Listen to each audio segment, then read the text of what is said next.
네, 사랑스럽고 귀엽기만 했던 반려견이 공포의 대상이 되고 있습니다. 국내 반려견을 키우는 인구는 1,000만 명에 달하는데요. 최근 반려견 물림 사고가 잇따라 발생하면서 우려가 제기되고 있습니다. 네, 반려견 사고의 실태와 대책을 정광일 한국애견행동심리치료센터 원장과 함께 나눠보겠습니다. 네, 어서 오세요. 네, 안녕하세요. 반갑습니다.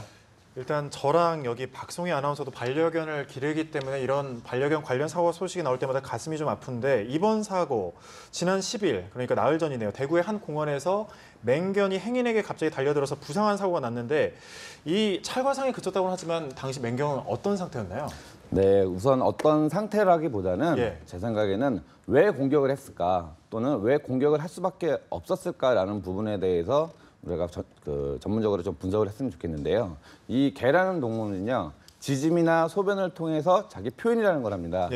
마치 사람이 웃고 울듯이 그렇게 짖음이나 소변을 통해서 표현을 하는데 과연 그런 맹견이 왜 그런 상황에 사람을 물었을까? 이 부분에 대해서 저는 짚고 넘어가 싶은데 강아지들은요, 이 개들은 사람은 사람을 만날 때 인사를 통해서 안녕하세요라고 이렇게 어렸을 때부터 학습이라는 걸 하지 않습니까? 근데 아마 그 맹견은 사회성이 형성되는 시기에 아마 누구를 알아가고 누구를 만나고 하는 데 있어서 굉장히 배우지 못한 그런 상황에 낯선 사람이 다가왔을 때는 그게 자기를 공격할 수도 있구나.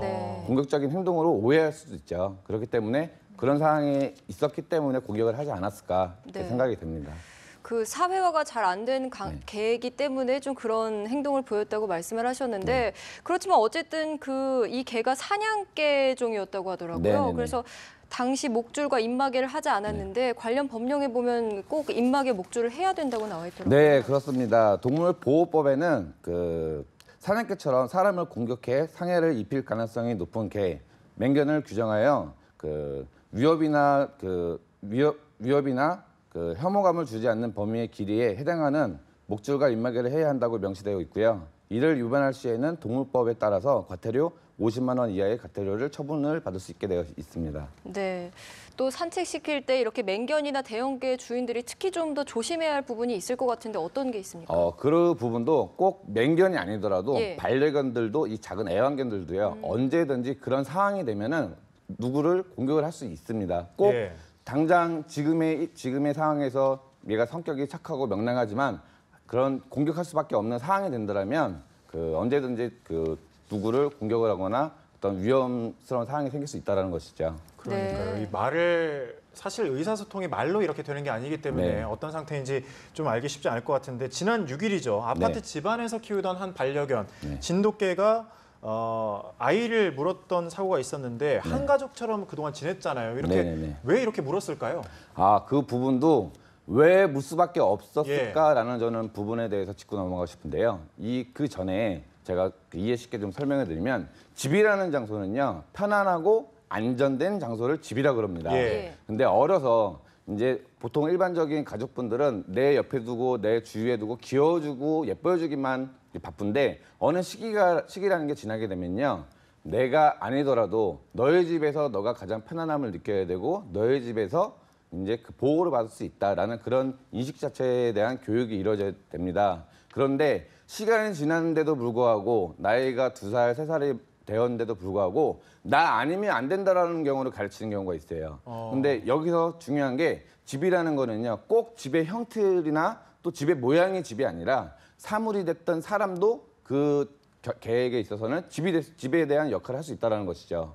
그러면 개가 느낄 때는 내가 집이 될 수도 있는 상황에 예를 들어 그런 상황에 애기라든지 아니면은 다른 같이 살고 있는 가족들이라든지 내 집에 접근을 한다면 그런 상황이 되면은 그 사람조차도 공격을 할 수 있게 됩니다. 미리 그러니까 몰랐기 때문에 약간 좀 반감이 생겨서 공격을 할 수 있다는 말씀이신 거죠? 그쵸, 집이 아니니까.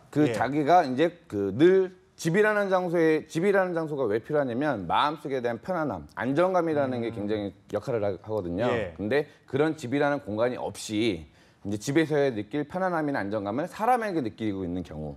근데 그런 사람의 앞에 낯선 사람이나 익숙한 사람이라도 접근을 한다면 공격할 수밖에 없는 상황이 생긴다는 거죠. 이 사고 네. 당시에 거실 공간에 또 울타리가 쳐 있었는데 네. 뛰어넘어서 이제 공격을 한 경우잖아요. 울타리가 네네네. 실제로 소용이 없는 경우도 있겠네요. 그럼. 그럼요. 울타리라는 거는 이제 자기가 그 개가 스스로 들어가 있는 게 아니거든요. 예. 갇혀 있는 장소고 또 그 안에서는 또 몹시 불안함을 많이 느꼈을 것 같습니다. 따라서 그 울타리라는 거는 얘가 어떤 보호나 안정된 생활을 할 수 없는 공간이기도 하고 또 충분히 이제 뛰어넘어가지고 할 수 있는 그런 장치 아니었을까 생각이 됩니다. 그러니까 일반적으로 왜 하우스 훈련이라고 네. 하잖아요. 네. 개한테 한 안정된 자신만의 공간을 줬어야 되는데 그런 네. 게 없었기 때문에 그랬을 수 있다는 그렇죠. 말씀이신가요? 그 가능성이 매우 중요하다는 건데요. 우리가 또 하나 정보를 하나 드리면요. 집이라는 거를 강아지들이 접근할 때 내가 손에서 입으로 먹을 걸 주는 거와 손에서 바닥에 먹을 걸 주는 차이가 매우 다르게 있습니다.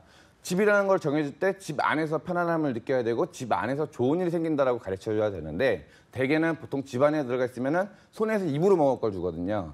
근데 지금 목적은 너의 집에서 편안함을 느껴야 된다. 너희 집이 좋다라는 걸 가르쳐주기 위함이에요. 근데 손에서 입으로 주는 거와 손에서 바닥에 주는 게 차이가 무슨 차이가 있냐면 손에서 입으로 주면 그 주체가 내가 되는 거예요. 좋은 일을 심어주고 좋은 생각을 갖도록 해주는 게 내가 되는 거고 손에서 바닥에다 주게 되면 그 집 안에서 좋은 일이 생기는 거고 그러다 보니까 집 안에서 머물고자 하는 그런 생각이 갖게 되는 것입니다. 바닥에 줘야 되겠네요. 그럼. 그럼요. 그래서 예. 집이라는 거에 대해서 너희 집이 가장 편안하고 좋은 장소다라고 가르쳐주기 위해서는 손에서 입으로 주는 게 아니라 바닥에 주는 거를 반복을 해야 됩니다. 네, 문제가 됐던 이 진돗개는 집안에서 키우는 개였던 만큼 처벌 여부가 좀 불투명한 상황인데요. 일각에서는 뭐 진돗개나 풍산개를 맹견으로 분류해야 된다 이런 이야기도 나오더라고요. 제 소견으로는 전혀 그렇게 생각하지 않습니다. 모든 그 반려견이 됐든 애완견이 됐든 어떤 그 맹견이 되었든 공격할 수밖에 없는 상황이 되면 언제든지 공격할 수밖에 없기 때문에 따로 뭐 진돗개라서 뭐 풍산개라서 이렇게 뭐 맹견으로 지정해 놓은 거는 옳지 못하다라고 이렇게 판단이 됩니다. 강아지라는 이제 본능의 또 문제겠네요. 그게. 네. 그럼요. 예. 그렇군요. 지난 7월에도 또 보면 홀로 살던 70대 할머니가 자신이 키우던 풍산개에 물려 사망하는 사건이 있었잖아요. 그런데 목을 공격했거든요. 네. 이렇게 목을 공격하는 거는 무슨 의미인가요? 이제 목을 특별한 뭐 이게 굉장히 내가 너를 어떻게 죽이겠다, 어떤 공격을 하겠다라는 그런 목적이 아니고요. 예. 가장 그 개가 적당하게 물 수 있는 부위를 무는 것입니다. 엄연히 따지고 그러면 근데 어린 아이나 노약자들 같은 경우는 일반 성인들보다는 키가 작기 때문에 그런 자기가 물기 적당하고 편안한 부위를 공격을 하는 것이죠. 아무래도 이렇게 나이 드신 분, 그러니까 노약자나 어린 아이들 같은 경우는 특히 좀 주의를 해야 되겠네요. 이렇게 목 물릴 거에 대비해서요. 네, 그렇죠. 예. 이제 예를 들어 그런 상황이 지었을 때는 이제 머리라든지 목 부위를 이제 가리고 감추고 그런 중요 부위를 물리지 않도록 이렇게 주의를 해야 됩니다. 네. 한국소비자원에 접수된 반려견 물림 사고를 살펴보면요. 2012년에는 560건이었는데 해마다 증가를 해서 2015년에는 1,488건으로 크게 늘었습니다. 지난해에는 1,019건에 달했는데 이렇게 반려견 사고가 빈번하게 일어나는 이유를 좀 뭐라고 봐야 될까요? 그래서 잘못된 정보, 예. 잘못된 정보가 가장 저는 크다라고 보는데요. 네. 예를 들어 우리 눈을 마주치는 게 개와 눈을 마주쳤을 때 싸움에서 지지 말라는 이야기가 있지 않습니까? 네. 그렇죠. 근데 눈 마주침이라는 거는요. 오늘 우리가 우리 선생님을 제가 처음 뵀지만은 아우 잘생기셨네요. 아우 너무 친절하시네요. 라고 이렇게 자꾸 좋은 얘기를 들었을 경우에는 다음번에 또 저를 만났을 때는 어떤 생각이 들겠습니까? 저를 만났을 때는 저 사람이 또 나에게 무슨 좋은 얘기를 해줄까라는 생각을 갖도록 하는 반면에 눈을 마주쳤을 때 안 돼. 하지 마. 뭐 혼낸다라면 다른 사람이랑 똑같은 상황이 되었을 때 저 사람도 나를 혼내지 않을까라는 생각을 하게 된다는 거예요.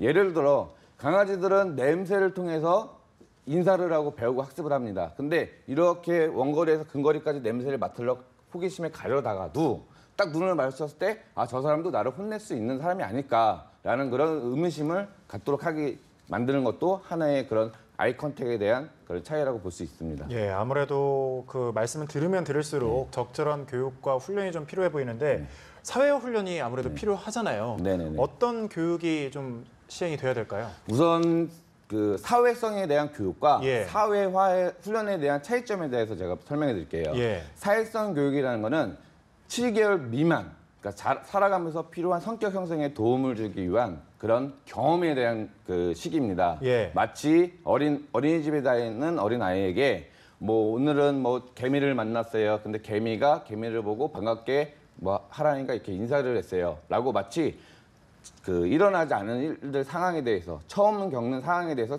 다양하게 경험을 시켜주는 게 사회성에 대한 교육이거든요. 예. 사회화 훈련이라는 거는 당연하거나 당연시하게 생각하지 않게 하기 위한 게 사회화 훈련입니다. 예를 들어 산책이라는 거를 나가게 되면은 당연히 매일매일 반려견을 산책을 시켜주면 좋겠죠. 그렇죠. 그렇지만 반려견은 산책을 나가 있는 시간보다 집에 있어야 되는 시간들이 어떻게 보면 더 많습니다. 예. 그러면 잠깐 산책을 나가가지고 좋으나 그 외의 시간에는 집에 있어야 되기 때문에 그게 오히려 반대로는 스트레스를 받을 수가 있거든요. 따라서 사회화 훈련에 대한 산책은 밖에 나가면 좋으나 때로는 덥거나 힘들거나 빨리 집에 가고 싶다. 아니면 산책을 안 나가도 그만이다. 이 당장 일어나지 않는 상황에 대해서 대비하는 게 사회화 훈련에 대한 산책입니다. 근데 사회성 교육에 대한 산책은 말 그대로 경험이고요. 예, 그렇군요.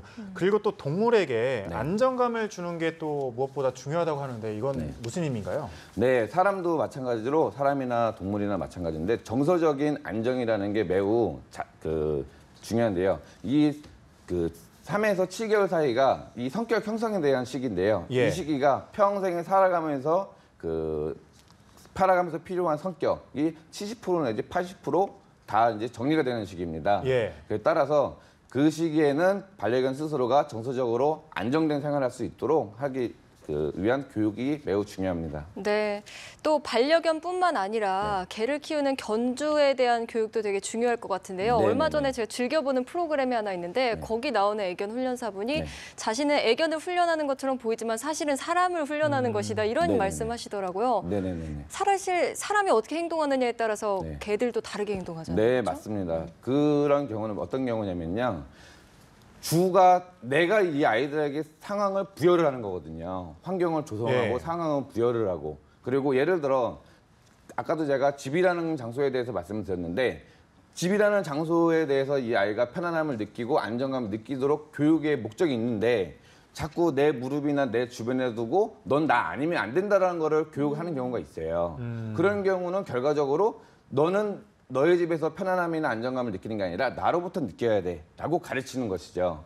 이런 상황에는 그 대상자가 눈앞에 보이지가 않거나 그다음에 이탈을 하게 되면은 뭐 분리불안의 형태의 문제로 뭐 짖거나 소변을 통해서 표현할 수밖에 없는 상황도 또 자연스럽게 발생이 될 수 있습니다. 또 타인을 만났을 때 그 사람이 자신을 해치지 않는다는 것을 네. 좀 잘 알려주는 것도 필요할 것 같아요. 네, 이거는 사회성 교육의 일부인데요. 네. 우리가 보통 산책을 한다 그러면 개념이 어디서부터 어디까지 걸어가거나 어디서부터 어디까지 이동하는 경로를 생각을 하는데 그렇죠. 사실상은 그렇지 않고요. 반려견은 냄새를 통해서 인사를 하기 때문에 얘가 어느 장소에 갔을 때 가만히 기다려주는 역할을 하는 게 매우 중요합니다. 네. 내가 어디에도 안 갈 테니 너가 궁금한 부분들이 있으면 둘러보고 와 라는 목적으로 뭐 걷거나 어디 거리를 염두하지 마시고 한 장소에서 가만히 기다려줌으로 인해서 반려견은 자연스럽게 이곳저곳 냄새를 맡을 수 있도록 해주시는 게 매우 중요합니다. 예, 네. 마지막으로 질문 하나만 드릴게요.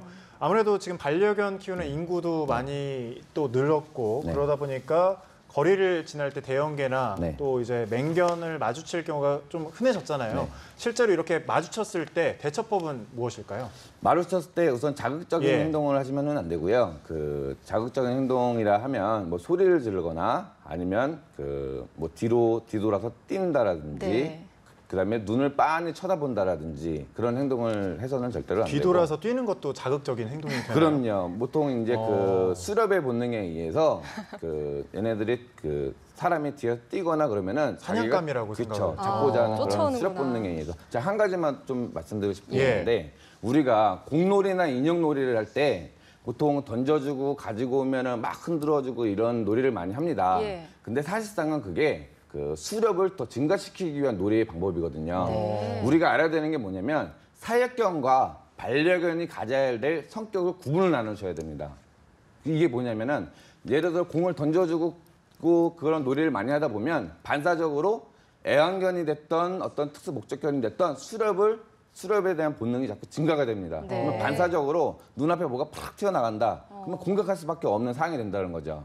그래서 공 놀이를 하더라도 공을 던져주고 인형을 던져주고 가지고 오면 공이나 인형보다 더 좋아할 만한 그런 간식을 통해서 예. 이거 아니면은 그런 거를 가져갈 필요가 없도록 그렇게 그 수렵 본능을 감소하기 위한 놀이를 하는 게 네. 매우 중요합니다. 또 이렇게 마주쳤을 때 손으로 얼굴 쪽을 이렇게 만지면 안 되는 거죠, 강아지? 꼭 그렇지만은 않고요. 아니에요? 그 이전에 옳지라는 단어 또는 이름, 이리 와라는 이 세 가지는 말은요.